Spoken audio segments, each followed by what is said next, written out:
rompe nada. Bueno, vamos a ver hasta dónde graba y nada, vamos a hacer eso en caso de que se pueda. No quiero tocar nada, ¿vieron cuando tocan algo y dicen no sé si tocarlo o no por miedo? Bueno, así estoy, que no tengo miedo de tocar cualquier cosa y que se me salga todo. Bueno, un poquito de lo histórico vamos a ver. El tema viene así, tenemos la Edad Media y la Edad Moderna, que es donde mayormente se va a basar la materia. Pero necesitamos el apoyo de lo que se venía haciendo en la Edad Media como educación para entender cómo llegamos a la modernidad. La modernidad es una era que empieza en el siglo XV, ¿sí? De ahí para atrás tenemos la Edad Media y bueno, tanto. Pero lo importante de la Edad Media es que se empieza a gestar alguna forma de educación.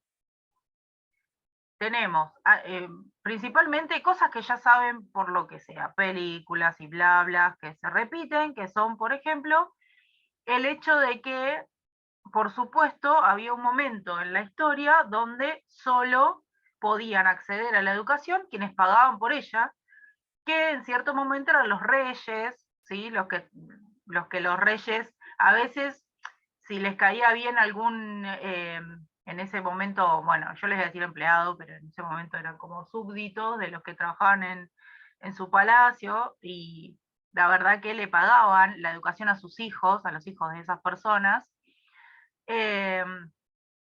y después quienes tenían dinero solo podían acceder a la educación. En el medio de eso, tengamos en cuenta que por arriba del rey, en realidad supuestamente no era por arriba del rey, pero sí, quienes decidían más o menos lo que se hacía eran los sacerdotes, ¿sí? Porque la iglesia estaba en eso. Estamos hablando de Europa, ¿sí? Estaba muy de la mano el sacerdocio y los reinados. Y nada, como el sacerdote era el enviado de Dios, bueno, ya saben, la educación más que nada venía en base a, primero, cómo reinar en algunas cosas, y después en base a lo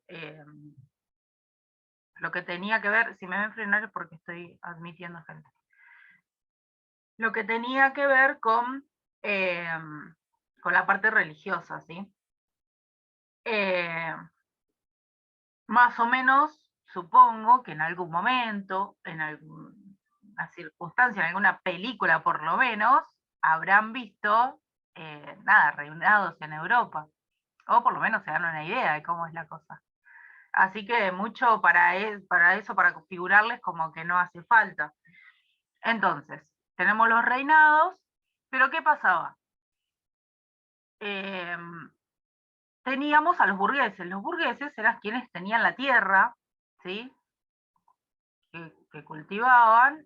Recuerdan en ese tiempo que teníamos a los burgueses con los vasallos, ¿sí? ¿Quiénes eran los vasallos? El pueblo. Entonces, ellos, los burgueses, va a ser importante esta parte, ¿por qué? Porque luego en la historia sucede algo que cambia todo. Los burgueses eran los que tenían la tierra, eran los que tenían la plata, y eran los que más, por lo menos, podían mantener, digamos, ese reinado. Para que ustedes se den una idea, un reinado era como un país, ¿sí? El rey era rey de un país, y los burgueses eran los que tenían las tierras, los que más tenían. Pónganle, no sé, les voy a dar una idea chiquita, el campo. Sería como hoy día, para figurárselos un poco, como que tenemos un presidente que gobierna todo el país, es el presidente de todo el país, ¿sí? Y tenemos a gente que tiene mucha plata, que además hoy día están las empresas, porque, bueno, nada, revolución industrial y demás. Pero pónganle, en ese momento no había empresas y estaban los campos. Bueno, es como si hoy no existieran las empresas, que son otros de los que tienen mucha plata, y pónganle que acá están los campos, bueno, que producen dinero y que son los que producen la comida para todo el reinado, que sería como el país. Más o menos como para que se configuren cómo era la cosa. Los burgueses también tenían dinero, lo cual accedían a cierta educación, ¿sí? Los que no accedían era el pueblo, eran los vasallos, ¿sí?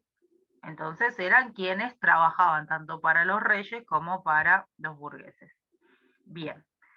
Eso es más o menos un poquito de historia que nos va a ser necesaria para dar el paso siguiente. ¿Qué pasa?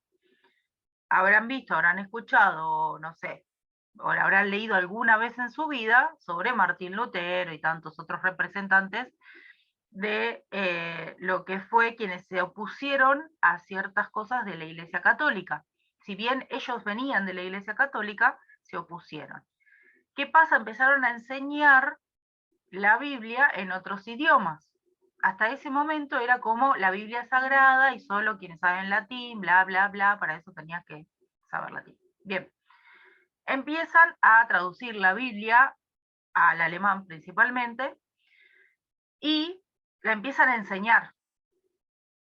Es como lo que podríamos tener como una idea principal o una primera idea de lo que sería enseñar. Para que se den una idea, esto también va a ser importante, en ese momento se enseñaba, por ejemplo, a los protestantes, que eran los que formaban parte de Martín Lutero, quienes se opusieron a la iglesia y demás, en realidad estaban como en contra, a ver cómo decirlo, no es que estaban opuestos totalmente a lo que decía la iglesia, sino que había cosas que decían, che, pero esto está mal, como que arreglaban la Biblia como a ellos como que se les cantaba, ¿no? Bueno, eso era más o menos lo que decían los protestantes. Para que se den una idea, ellos lo que tenían era una persona que estaba parada adelante, que hoy día lo vemos también cuando los que van a la iglesia, no sé, los que sean católicos y siguen yendo, o cualquiera que sea religioso o religiosa y va a un lugar de culto, ve que hay alguien enseñando adelante y todos sentados. Bueno, es como la primera idea de enseñanza, ¿no? Alguien adelante, parado, enseñándole a todos los demás. El estar parado y que los demás estén sentados ya da un signo de autoridad, ¿sí? Bien. Con la revolución, con los protestantes, ninguna revolución, con los protestantes empieza a pasar que le empiezan a enseñar a los hijos de los que trabajaban en los campos, ¿sí? Bien.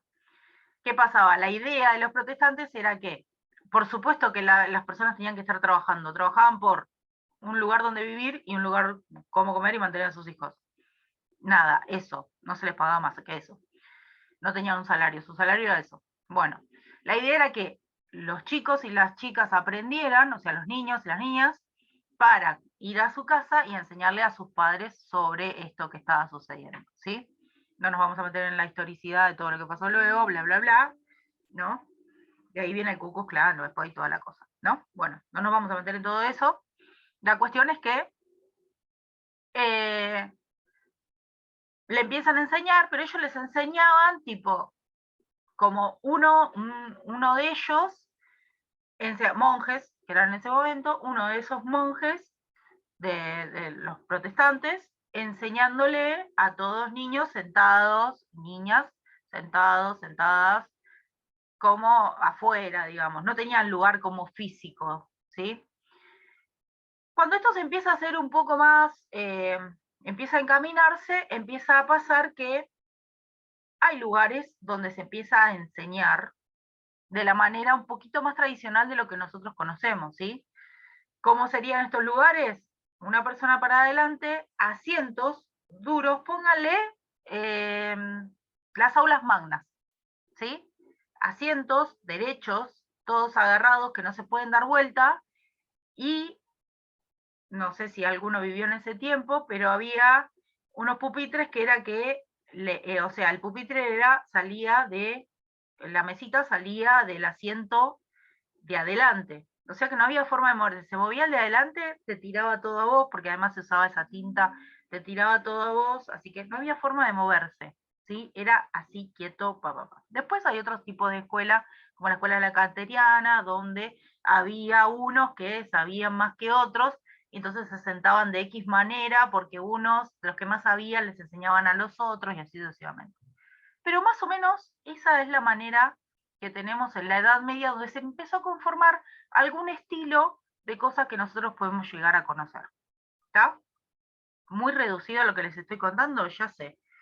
Pero bueno, más o menos esto es lo que podemos encontrar en Pinot, o no tan profundo, o a veces con menos detalles, pero sepan que va por ahí la cosa.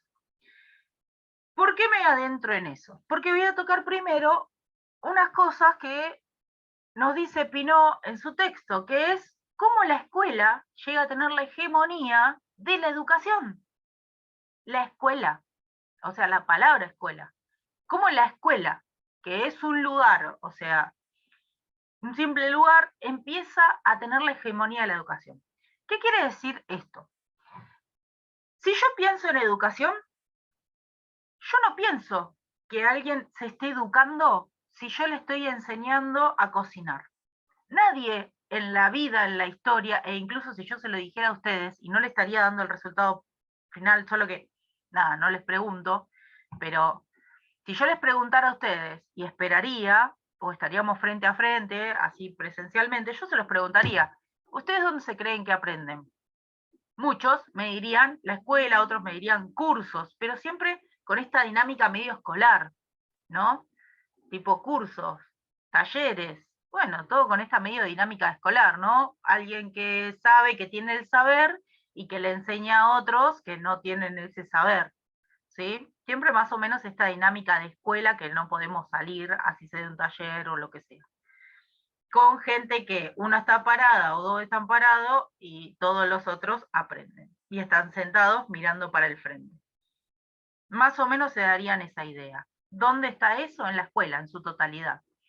La escuela se vuelve hegemónica en la educación porque yo no puedo pensar si me dicen hay que ir a aprender. De hecho, nosotros si encontramos un niño, una niña, y le decimos, ¿cuántos años tenés? Te dice 7.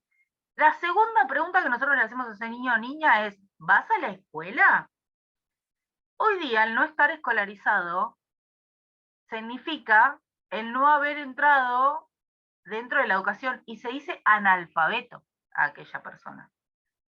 Pudo haber aprendido guitarra solo, pudo haber aprendido a cocinar, sin embargo es analfabeto o analfabeta porque no fue a la escuela. ¿Sí?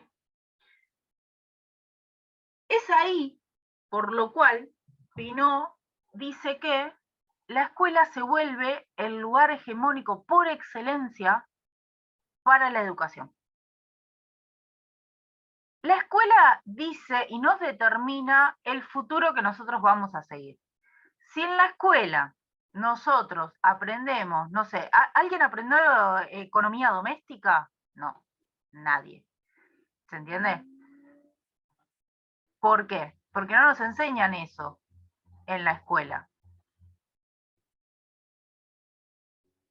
Nos enseñan, por ejemplo, no sé, cómo, que no está mal, no es que está mal, pero nos enseñan geometría, nos enseñan todo pensando en un futuro profesional. Esa es la mirada que tiene la escuela hacia todos nosotros, ¿sí? Un estado de competencia donde nosotros vamos a estar insertos en donde en el mundo capitalista del que formamos parte y en el que debemos laburar, tenemos que trabajar. ¿Se entiende? Entonces, no me enseñan economía doméstica, no me enseñan cosas cotidianas de mi casa, ¿no? ¿Qué te dicen? Eso te lo tienen que enseñar mamá, papá, valores. Los valores generalmente, ¿qué te dicen? No trae valores de su casa, ¿no? La escuela tomó las riendas, para decirlo de alguna manera, y elige qué es lo que nosotros vamos a aprender, cuál va a ser el futuro de nuestro país, según la educación que demos, y cuáles serían como las prioridades que se van a tener. ¿Sí? ¿Qué es lo que más se va a enseñar? A ver, le voy a dar un ejemplo de la actualidad, el conectar igualdad. El conectar igualdad no viene a las escuelas a... Estoy a favor del conectar igualdad igual, por las dudas digo. Pero no viene a las escuelas por simple inocencia decir no, porque los chicos no se pueden comprar, no sé, una tablet o una computadora de sus casas, bla, bla, bla. No, tiene un propósito que es que nosotros estamos hoy día insertos en un mundo, no solo capitalista, sino que totalmente y altamente tecnológico, en el que se necesita ingresar. Entonces, ¿quiénes mueven los hilos de la escuela? El Estado. Entonces el Estado decide qué se va a enseñar en la escuela. ¿Cuánto hace que no cambian los planes de estudio? Están totalmente desactualizados. Y estoy hablando de la escuela, ¿eh? Porque en la escuela hay planes de estudio. Nosotros cuando decimos planes de estudio parece que nos remontáramos solamente a la universidad porque nos lo dan.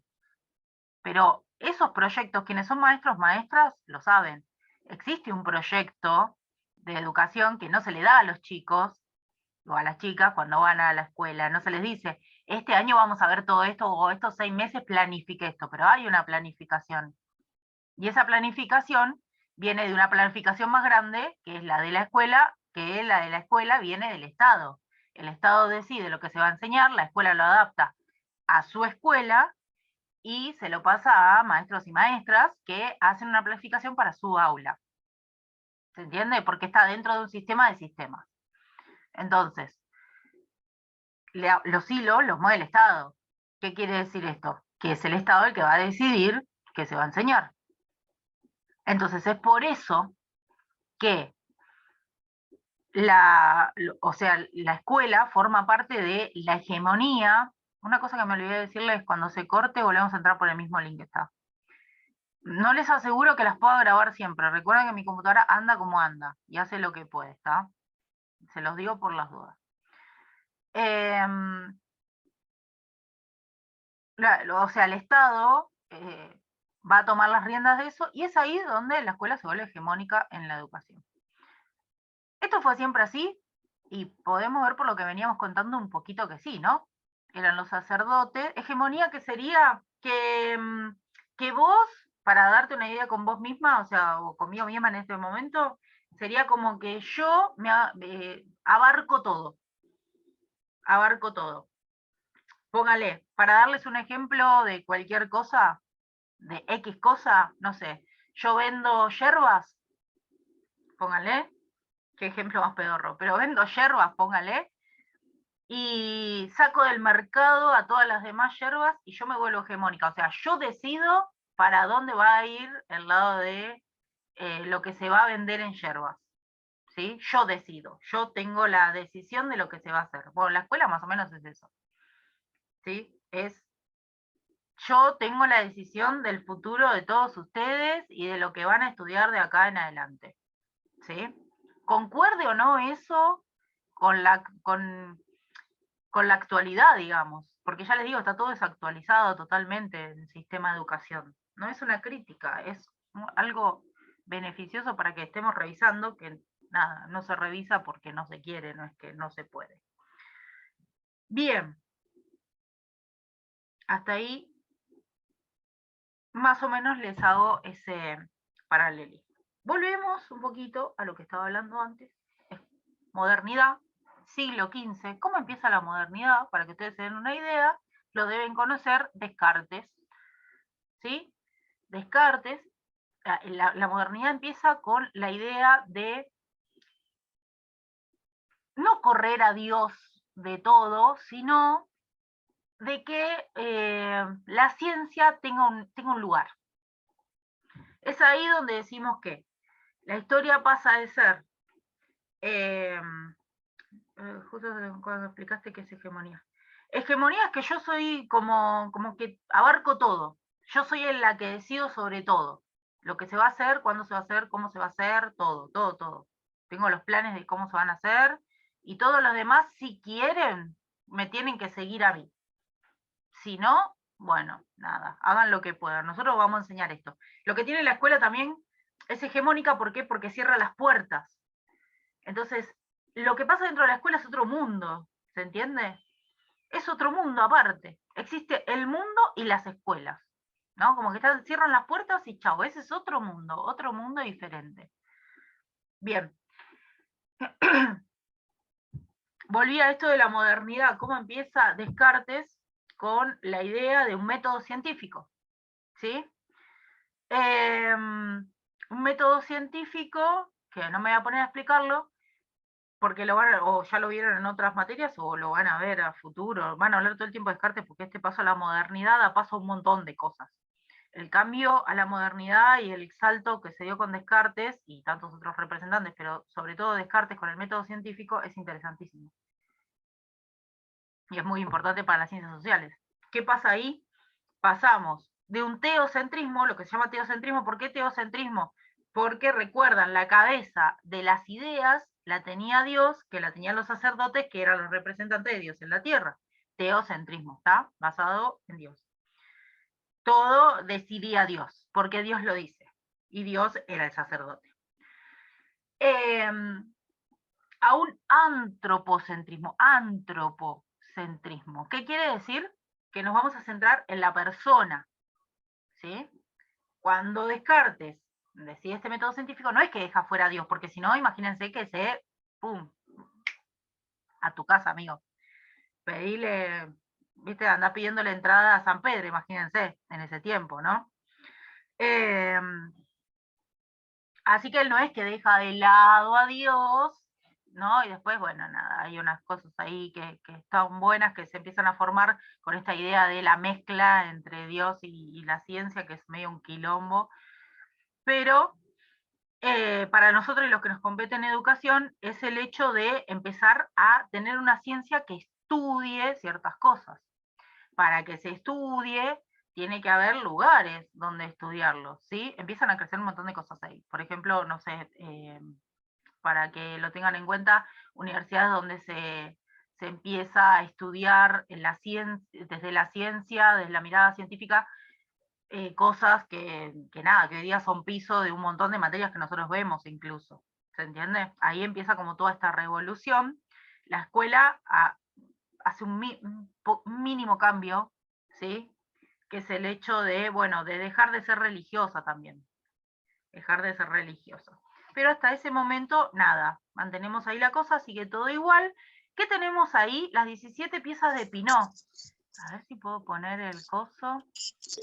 Bueno, yo quiero poner cuando ya estamos terminando. Igual les prometo que si puedo, les voy a poner el... Pará, Brian. Perdón. Power. Ahora, bueno, cuando se corte voy a tratar de ponerlo antes, de que ustedes entren, a ver si poniéndolo antes... ahí está, quería silenciar a alguien, no sé qué. Bueno. Si poniéndolo antes, no se nos complica, ahí puedo ponerles el power. Tenemos las 17 piezas de Pinot. Las 17 piezas de Pinot nos van a contar... Yo, a ver, no lo tengo muy a mano. Solía tener un cosito que tenía las 17 piezas, que yo se los daba cuando íbamos en presencial, se los daba a los chicos, a las chicas. Pero... bueno, nada, ahora, bueno, no sé, se los busco en internet por ahí y se los paso. A ver esto, si me sirve. Entre las 17 piezas no le voy a nombrar todas, pero tenemos el tema de el uso específico de espacio y tiempo, que me interesa. ¿Qué más tenemos? La homología entre escolarización y otros procesos educativos. Ese me interesaba, que es uno de los cosas. La homología. Para que ustedes vean, ese es piso de todo.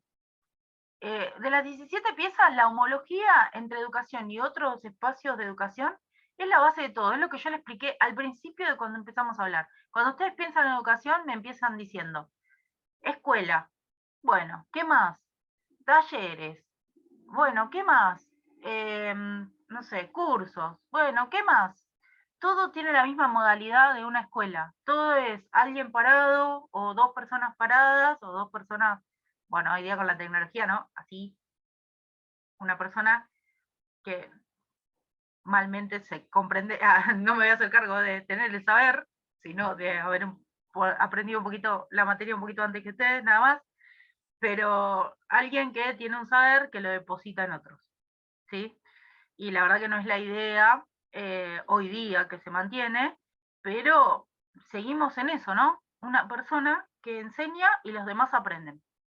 Siempre en ese contexto, siempre en ese nivel, digamos, no se puede aprender como cosas cotidianas, onda, a barrer, simplemente. a lavar la ropa. Digo cosas cotidianas porque es lo que hacemos en casa, ¿no? Yo no lo hago, lo hace mi mamá, pero tipo, cocinar, qué sé yo, esas cosas, ¿no? Que los hacen personas. Economía doméstica, como bien dije. Esas cosas con feminización de la docencia, ¿de qué manera se une? Y habría dentro de las... Bueno, una es esto que yo te decía, el hecho de que de alguien que tiene el saber, había una que no me acuerdo cómo se llama, obviamente no me acuerdo todo. Otra, que esa con la de feminización, es el hecho de la infantilización de la educación, porque igual lo estamos mezclando un tema que lo vamos a ver un poquito más adelante porque tiene que ver con otras cosas, pero te lo voy a decir, te lo voy a explicar ahora para que vos ya, si querés, te lo anotes. Esto de la especial definición de infancia viene de cuando se ponían a maestras mujeres para enseñar porque decían que, ay, bueno, la ternura, porque nada, porque son mujeres, porque son las que tienen hijos, entonces son como más, ¿no? Como que a los pueden enseñar de otra manera, más cariñosas, más, ¿no? Todas esas cosas que se decían, vienen a esta idea a lo largo del tiempo de que aquel otro que no tiene el saber es infantil, es más chico, es menor. ¿Se entiende? Es como si yo ahora a todos ustedes lo tratara como niñitos y niñitas. ¿Comprendieron, niños? Así, una cosa así. Ah, siento que me estoy grabando. Yo me olvido a veces y tipo, bueno, nada, esto después si alguien lo ve, queda horrible, pero es así. Tiene que ver con eso. El docente como ejemplo de conducta también tiene que ver con ese tema de la feminización, que ustedes dirán, pero a los hombres también. No, no tanto, chicas. No tanto. No se lo crean. Y chicos, los que están acá. O sea, lamentablemente no, al hombre no se le pide cierta conducta. Cierto.